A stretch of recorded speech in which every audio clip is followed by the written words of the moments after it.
Assalamu alaikum warahmatullahi wabarakatuh. Yan uwa barkanmu da warhaka da fatan kuna lafiya. Fitattun fina-finai guda shida na daga kamfanin Sultan masu kyau ingantattu da za ku je ku nema na wannan sati.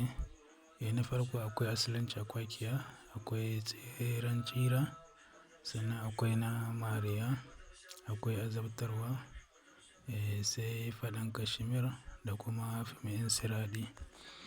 Waɗannan gaba ɗayansu fina-finai ne masu kyau na daga kamfanin Sultan. Sabida haka ga masu buƙata, kar ku bari a baku labari.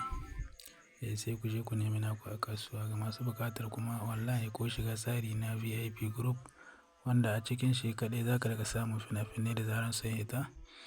Sai ka taɓa mu ta wannan lamba sai mu muku bayanin ta yadda za ku biya kuɗi a saka ku group na VIP wanda za ku riƙa samun sababbin fina-finai da zarar an sake su. Mun gode da kasancewa da mu.